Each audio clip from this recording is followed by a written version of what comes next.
Nah ya, bagaimana gurunya taklid, husnudon, muridnya nggak percaya. Apakah kalau muridnya nggak percaya pada Habib itu, lalu durhaka nggak sama guru? Ada di Al-Quran jawabannya. Wa in jahadaka ala an tusyrika bi ma laysa laka bihi ilmun fala tuti'huma wa sahibhuma fid dunya ma'rufa. Kalau orang tuamu termasuk guru menyuruh kepada kemusyrikan, jangan kamu ikuti dia, tetapi pergauli dia, tetap hormat, tetap ta'zim kepada guru tanpa harus mengikuti kesesatannya. Karena orang yang mengikuti yang tidak ada ilmu begitu sesat. Faqad dhalla an sabilillah. Orang udah ada data, udah ada dalil, Balawi bukan cucu Nabi, dia nggak mau pakai dalil itu sudah sesat. Murid yang mengikuti itu hukumnya sesat. Kalau dia mengajak orang menyesatkan, sesat menyesatkan. Aja gegabah di urusan aneh. Bismillahirrahmanirrahim. Ayat Al-Quran dibawa-bawa oleh ketua kelompok begal nasab ya, oleh Imaduddin Al-Bantani Al-Kreseki.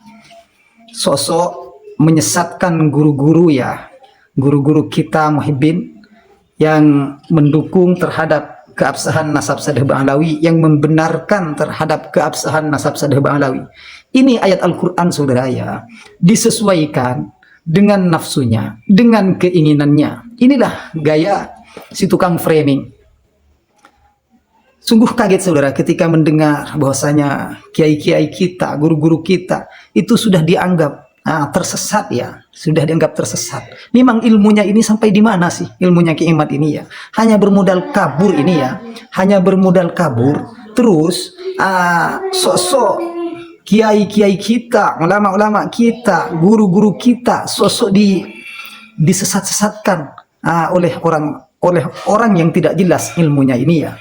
Maaf, ini kalau saya pribadi ini saya katakan orang dobol saudara ya. Saya pribadi katakan seperti itu. Ini ayat Al-Quran yang dibawakan ya. A'udzubillahi minasyaitonirrajim. Wa in jahadaka ala an tusyrika bima laysa laka bihi ilm fala tuti'huma wa sahibhuma fid dunya ma'rufa. Wattabi' sabila man anaba ilai tsumma ilayya marji'ukum fa unabbi'ukum bima kuntum ta'malun. Nah, ayat Al-Quran ini saudara memang betul. Kita diperintah oleh Allah di ayat sebelumnya untuk taat, untuk mengikuti terhadap kedua orang tua kita, termasuk dari kedua orang tua kita, yaitu guru-guru kita. Nah, di sini ada ayat kelanjutannya. Kalau ternyata yang disuruhkan, yang diperintahkan ini menyalahi daripada agama kita, artinya hal-hal yang berupa maksiat, apalagi kemusyrikan ya, maka di sini fala tuti'huma. Jangan sampai kita ikuti, jangan sampai kita taati. Ini benar, tapi masalahnya ini disesuaikan dengan nafsunya. Dianggap dalil yang pas untuk dirinya, ya, dan dalil untuk menyesatkan guru-guru kita, agar guru-guru kita tidak diikuti oleh kita dalam masalah isbat nasab Sadeh Ba'alawi. Ini dobol namanya saudara ya, dobol. Dia berkata, setelah datangnya dalil katanya, setelah jelasnya dalil katanya, sebenarnya saudara, ini apa ya, kita tahu sendiri, mereka atau Ki Imaduddin ini ya, membatalkan nasab Sadeh Ba'alawi jelas-jelas bighairi ilmin, bighairi dalil, tanpa dalil, bighairi haqqin ya. Ini jelas kerjaan Ki Imaduddin di kakak ini ya, mentok nasab Sadeh Ba'alawi bighairi ilmin, tanpa ilmu, tanpa dalil. Coba bayangkan, dalilnya tes DNA. Itu apa? Dalilnya kitab zaman yang dibuat-buat sendiri. Dari mana sumbernya itu? Dia tidak punya sumber, terus menyesatkan guru-guru kita. Ya, ini sok-sokan ya, membawa-bawa ayat Al-Quran yang jelas begini. Ini ayat Al-Quran untuk Ki Imaduddin DKK ya. Perlu diketahui, ada ayat Al-Quran, a'udzubillahi minasyaitonirrajim ya.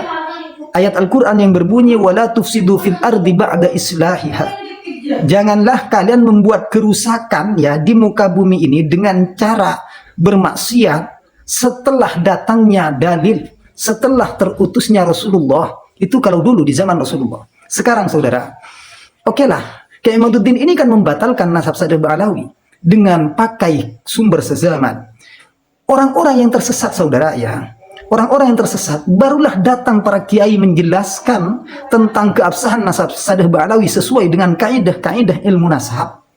Datanglah Syekh Ali Jum'ah yang mengatakan, datanglah Syekh Yusuf bin Mansur, bahkan yang ahli saudara ya, yang ahli seperti Syekh Mahdi Raja'i yang dikenal sebagai nasabah, ini datang sebagai dalil untuk kita ya. Maka setelah ini datang, janganlah kalian mentoan lagi nasab-nasab mereka, janganlah membuat kerusakan lagi, janganlah membangkang lagi. Seperti itu ya Kak Ahmad. Janganlah kalian membangkang. Dalil-dalilnya sudah jelas. Dalil yang dikeluarkan dari kitab-kitab nasab sudah jelas bahwa Ubaidillah itu anak daripada Ahmad bin Isa. Seperti itu. Itu masalah masalah kita harus berhati-hati dalam ikut, dan kita harus ikut pada yang berdalil, pada sumber. Dari mana sumbernya? Kalau tidak ada sumber, saudara pakai akalnya sendiri, maka jangan ikuti. Itu jelas. Kalau kita tanpa sanad ya, kemana sanadnya imat ini ya? Kemana? Coba. Kalau kita tanpa sanad, maka orang akan ngawur sembarang berbicara, saudara. Bebas bicara apa saja dalam masalah agama ini ya. Terus ketika Kiai Imad ini mengatakan, setelah datangnya dalil katanya, setelah dijelaskan oleh Kiai Imad, memangnya siapa dia? Iya, kalau dia menjelaskan sesuai dengan ilmunya. Masalahnya dia menjelaskan sesuai akal pikirannya, sesuai kebusukan hatinya, saudara. Ya, kenapa saya katakan kebusukan hatinya? Ya karena dia sampai menyesat-nyesatkan guru-guru kita. Ya, ini orang ya. Kalau yang tidak ada ilmunya seperti Kiai Imad, maka jangan pernah kita ikuti. Kita perbanyak berdoa saudara ya. Rabbana la tuzigh qulubana ba'da idh hadaitana. Ya, aduh wahai Tuhan kami. La tuzigh qulubana, jangan gelincirkan hati-hati kami ba'da idh hadaitana, setelah kami mendapatkan petunjuk tersebut. Masalah nasab Sadeh Ba'alawi, kita sudah mendapat petunjuk ya. Meskipun saudara, ulama-ulama sebelum kita ya, sebelum masa kita ini, sebelumnya jauh sebelum ini, ulama-ulama sudah mengisbat nasab-nasab, sudah mengisbat nasab Sadeh Ba'alawi ya. Ini kita sudah tahu sekarang ya. Maka setelah ini kita berdoa jangan sampai hati kita digelincirkan untuk ikut pada golongan-golongan orang-orang yang semacam ini ya. Jangan sampai kita dijauhkan oleh Allah dari para ulama daripada kebenaran. Itu saudara. Jadi menyesatkan guru-guru kita. Ini orang-orang Kiai Imad ini orang-orang yang tidak tahu apa-apa sama sekali. Saya katakan seperti itu. Membawa-bawa Al-Quran disesuaikan ya, yang ada di surat Luqman ini ayat 15 disesuaikan dengan kehendaknya sendiri, disesuaikan dengan nafsunya ya, agar apa yang diinginkan terpenuhi. Ini trade namanya. Imat, taubat ya, mukimat semua sekalian taubat ya. Masa para kiai-kiai kita dikatakan sesat oleh orang yang tidak jelas keilmuannya ini, saudara? Ya, terima kasih.